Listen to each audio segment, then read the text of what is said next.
What's going on, guys? It's Daniel from CoinSpots here, and today we're going to be doing a market update as well as discussing a few pieces of news that have recently come out. So I'm looking at the Bitcoin daily chart on Bitstamp, and I've got these two trend lines here, pretty much forming the channel that Bitcoin has been in um, since early 2017, and you know I was trying to map out some trends here in Bitcoin, but Bitcoin, as usual, never fails to impress. And really, with all the charting that you can do and all the technical analysis you can do, Bitcoin is really going to be doing its own thing. And I mean, all cryptocurrencies for that matter. Really, the entire market is just based on um, emotion and news.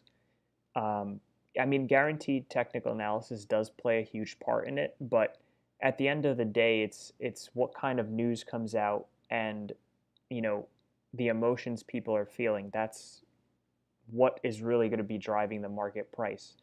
So, you know, based on the two previous corrections we had in July and in September, I was thinking that in around mid-November, we would be having a correction down to the 4,500 area. And currently we've been just steady above the 8,000 level for the past few days, which is kind of crazy in my mind. Um, so right here around the mid-September area, which is where I was expecting the correction to occur, you can see we did have a slight dip here, and then it popped back up, and that was actually because Mike Novogratz bought a ton of Bitcoin here, and he pretty much didn't let the price fall down. Um, I think he tweeted about it or something that he really just bought a crap load of Bitcoin, and he pretty much just kept the price above 5,500. Right, that's the lowest it went, but now we're just hanging around 8,000, which is kind of crazy because the amount of growth that we've had in 2 months is almost triple, right? A little, I mean, more than double. I mean, triple obviously would be 9,000, but considering that we're stable, I mean, relatively speaking, at the above 8,000 level is pretty crazy. Because if you've been in this market for the past couple months, you've seen that when Bitcoin just touches the top of this channel, it just drops because just the resistance is just too high and people are not going to buy anymore. But here, we're just we're steady on the top of this channel, which is really pretty interesting to see what's going to happen. Um, so there's been a few pieces of news that could influence Bitcoin's price. Um, and the first one being this Coinbase Custody service. Now, basically, what this is Coinbase managing um, investors' funds for them. Now, this is for big investors. I think the minimum amount is like $10 million you have to invest. Yeah, see? Institutions with $10 million or more. So, pretty much Coinbase is providing a service that will manage investors' cryptocurrency for them, right? Because, you know, Coinbase are the pros, I guess. You know, pretty much just what regular people do if you put your money into Fidelity or something like that, right? The people there manage your money basically, and that's pretty much what this is, except on a larger scale. Now, this definitely does increase the likelihood for institutional money to come in, simply because someone's going to be managing that money now. It's not just, you know, investors coming into Bitcoin or cryptocurrency as a whole and not really knowing what they're doing. So obviously, in that sense, they'd be more skeptical about getting in. But if you have a solid, reputable company now who's been in the cryptocurrency space for quite some time, and they're offering a service like this, it's definitely going to be a bit more favorable for people or for large scale investors to start getting into the market. So this could potentially be a factor in more money getting into Bitcoin and obviously increasing the market cap. However, um, this is the second bit of news, but I want to first discuss the whole CME Futures thing because basically everyone sees the CME Futures as something positive for Bitcoin. So people kind of are kind of thinking that just like the custody service, CME Futures, everyone is going to start, going long on Bitcoin. And for me, really, the CME Futures is a double-edged sword because just because they're coming out with futures for Bitcoin doesn't mean that people are going to long Bitcoin. And people, I specifically mean institutional money, institutional investors.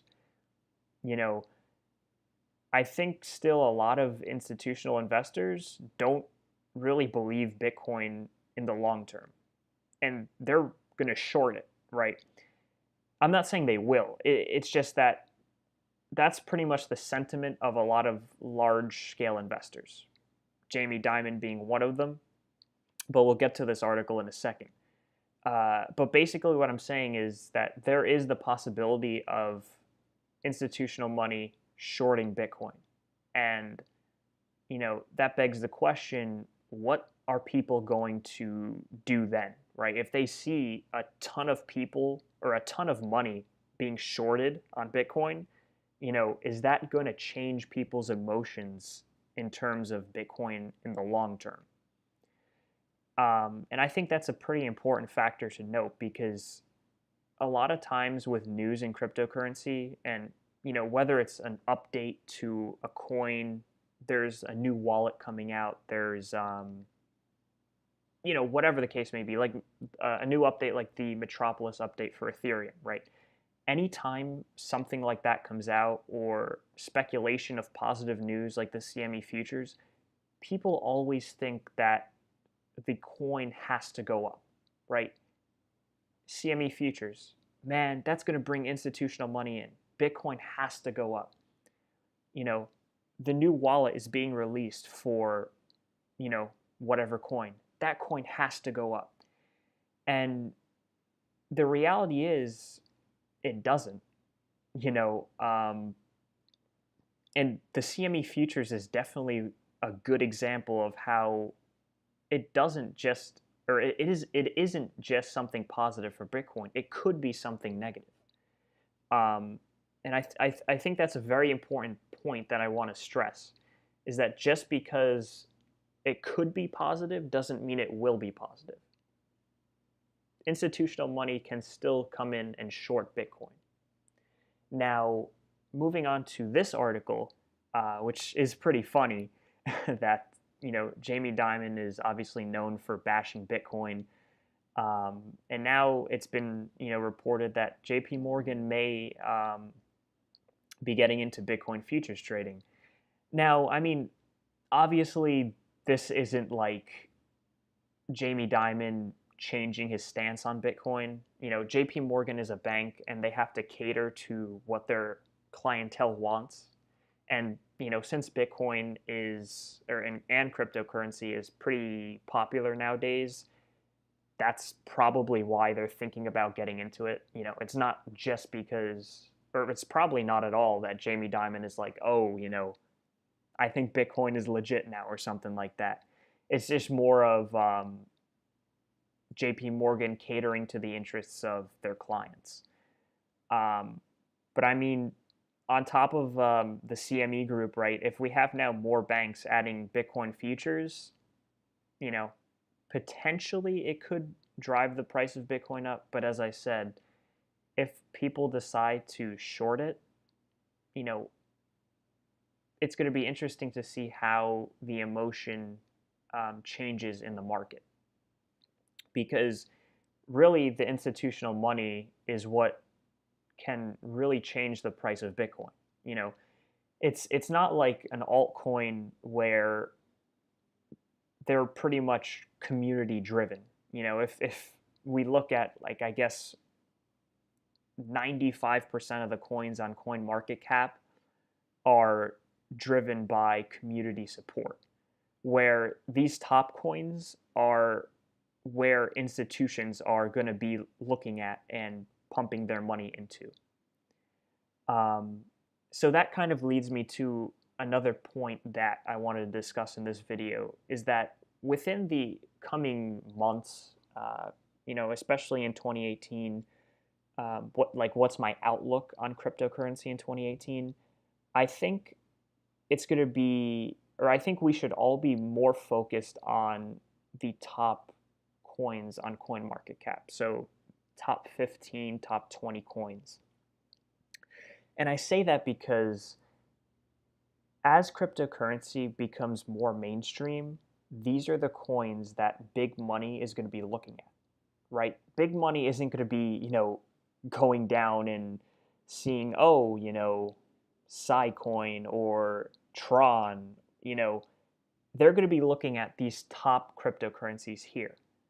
And really, the ones below, let's say the top 15 or 20, as I said, those are all going to be community based, community support based, and if you are trying to make a ton of money by like picking out the next big coin that's, in the hundreds on CoinMarketCap, that's going to be a lot harder now, because the market has changed pretty much. Back in the summer of this year, you could pretty much put money into any altcoin and it was bound to go up. But now it's getting a lot harder and harder to pick the winners. So, investing in the majority of these coins here, below the top 20, is really just like a lottery ticket. You don't know if there's going to be adoption there, right?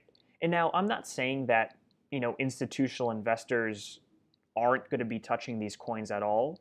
It's just that the majority of institutional money is going to go into the established coins, right? I mean, guaranteed some, investor might say, oh, I like the project of ZCoin, right? Because of the whole privacy aspect. But the majority of the money is going to be concentrated in the top established cryptocurrencies. And I think coming into the next couple months, into 2018, these established cryptocurrencies are the ones you want to be looking at. Dash, Litecoin, Neo, Monero. I'm going to be talking about privacy coins in a little bit, but these top ones are the ones you want to be focused on, because they're, as I said, the ones that money is going to be coming into. So now, why I wanted to talk about privacy coins is because of the Paradise Papers. Now, I know this is old news, right? Beginning of September or beginning of November, this thing came out. But pretty much, as everybody knows, the Paradise Papers were a leak of papers that pretty much exposed the millionaires and billionaires and what they were doing with their money. What offshore accounts they were using, what they were investing it in, et cetera, et cetera. And obviously, it looks pretty bad because it shows, what tactics these big guys are using to, avoid paying taxes, or pay the lowest amount of taxes possible. So as a result of the Paradise Papers, I think privacy coins are going to be definitely ones you want to be looking at, especially Monero and Zcash. I like Monero a little bit more than Zcash, but because of these leaks, you might see these big, millionaires and billionaires buying up these privacy coins so their funds can't be traced, right? So we can't have another Paradise Papers leak. And I mean, this is just pure speculation on what could happen, but I think it's definitely something interesting to note, because obviously the the guys who had their information leaked, they don't want it leaked. And since cryptocurrency has been blowing up, privacy coins might be the alternative that they are going to be moving into. So, especially something like Monero and Monero for your privacy coin, but Litecoin as well, in terms of dollar cost averaging. Um, I think that those are the two big ones that, if you kind of want to start getting into cryptocurrency, those are the ones you should buy. Um, I mean, you could buy Bitcoin, but I really do like Litecoin in terms of as a payment solution, and Monero in terms of its privacy and the potential for it to go up with the whole Paradise Papers scandal. Now, Bitcoin, obviously, we're kind of in the debate whether it's a store of value or a means of transaction. I think that Bitcoin ultimately is just going to be a store of value, because if you look at the transaction history for Bitcoin, we really haven't been going up in the last couple months. The amount of transactions being done with Bitcoin has been pretty much stagnant. So it shows that more people aren't like accepting Bitcoin as a form of payment. So the pure reason Bitcoin is going up is speculation and people's perception that it's a store of value, not a means of transaction. That's why I think Litecoin is probably one of the best ways to go as a means of transaction. Obviously, you have Dash, but Dash is super expensive now. We've had a huge run up for Dash recently. It's been absolutely insane. This growth right here, absolutely ridiculous. So, definitely investing in a coin that isn't too expensive, such as Litecoin. Litecoin, in my mind, is probably one of the most stable coins out there. Very low transaction fees and quick confirmation times as well. So if you guys are going the dollar cost averaging route, which I definitely think is a good tactic to use, so putting $100 every week or every paycheck, which is probably every 2 weeks, maybe $100 into each of them, Litecoin and Monero. Guaranteed you might still have a pool of funds that you want to trade with, but in terms of dollar cost averaging, it takes the emotion out of trading, right? Because you know that like clockwork, you're going to be putting in X amount of money every week or every 2 weeks, depending how you want to set that schedule. And for dollar cost averaging, you're really focused on the long term of these coins. You can't really do dollar cost averaging with coins that aren't already established, because you don't know whether they're going to be around in the next couple months even. Don't even think about years. Think about next couple months. We have 1,320 cryptocurrencies. 19, 20, almost. 95% of these are not going to be around in the long term.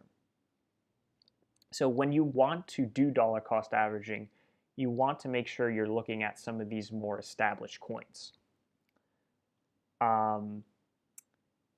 One last thing I wanted to touch was ZCoin, actually. Now, I know I kind of just gave the whole speech about don't look at coins, under the top 20.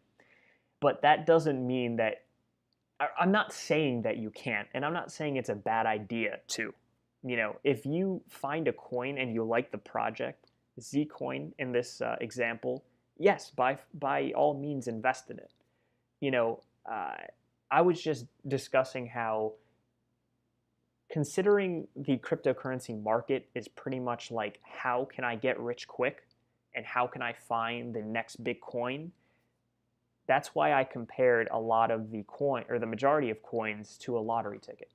If you really see a coin and you believe in the project, so for me, ZCoin, 10x, basic attention token, right? I'm using the Brave browser right now. That's the browser I always use because zero ads. It's crazy on something like CoinMarketCap. There's all white. This is normally filled by ads, and then you have a little pop-up ad right here. So I really love the Brave project. But as I said, if you believe in the project and you think the project is something that could potentially, or it's a good project, by all means, invest in it.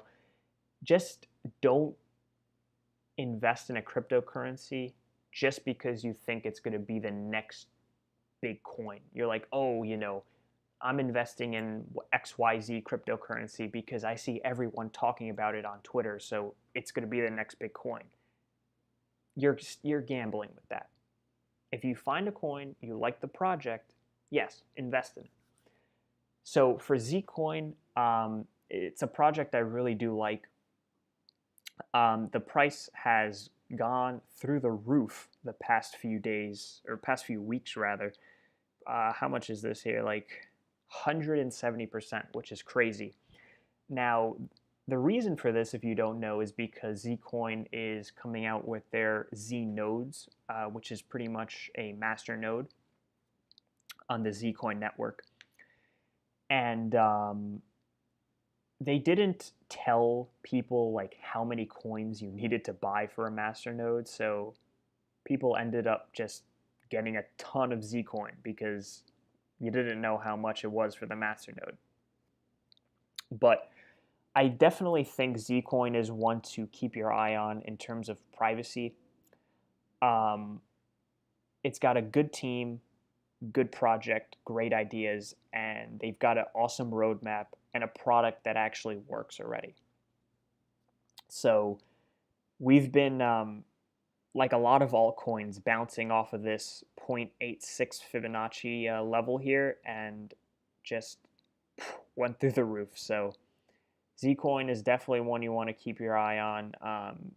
Potentially we could have some kind of correction because of just the growth that it's had, 170% in like 2 weeks.